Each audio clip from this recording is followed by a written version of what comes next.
The Percy Jackson show just did the impossible.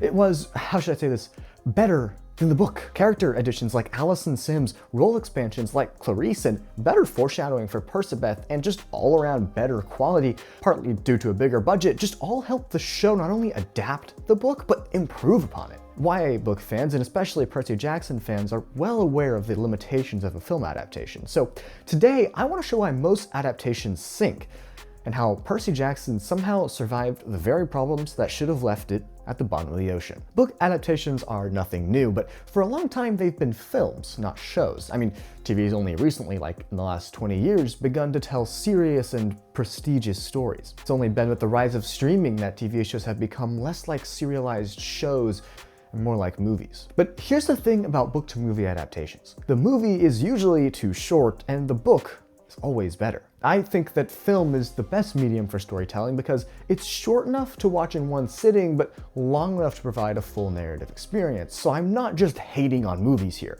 However, when attempting to adapt novels, one film can be too short, and normally is. A novel is packed with details, character developing dialogue and scenes, and actions and scenes that do little more than endear the characters to the reader. The length and content are only one problem that book to film adaptations face, though. This breed of movies must also overcome the original fan base, and overcome may be a weird word, but the point of adapting the novel in the first place is to bring in that original audience. But they're usually very hard to please. They complain when you change too much, and they complain when you don't change enough.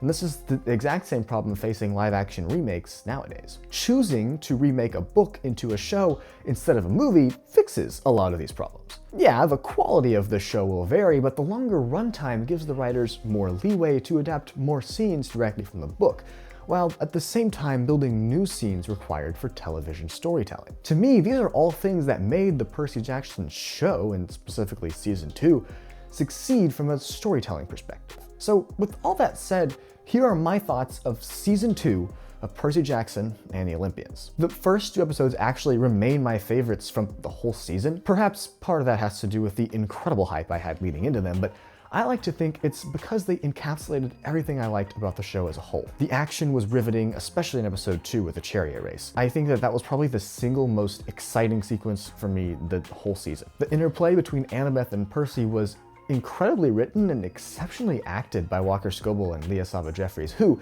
by the way, I think is the most improved actor in the show by far. I mean, I think she was kind of the weakest link in the first season, but she's really leveled it up like crazy this season. And of course, we got expanded roles for characters like Clarisse and new characters like Alison Simms. And this, I think, is where the show excelled, in the character writing. The show laid undercurrents that can be built upon in future seasons. The biggest and most important of these is Percabeth, but I think others are also super important for the quality of the show. Clarisse's expanded arc and increased relatability is just one story arc added in that I really love. Just like in the book, Grover didn't have a whole lot to do, I did like the way they changed the way the empathy linked work to give him more screen time. Alison Simms as a character is a microcosm of what the show does well. She's a brand new character, but she represents a ton of side characters that Percy mentions in narration in the book. In some ways, she's the everyman.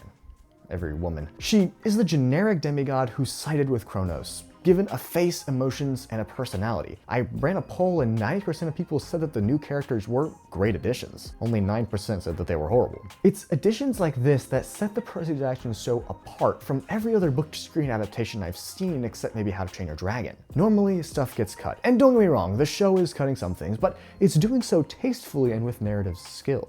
And the added scenes actually add to the story instead of just solving plot holes that the screenwriters created by cutting scenes. I mean, it really all works together. Oh yeah, it's all coming together.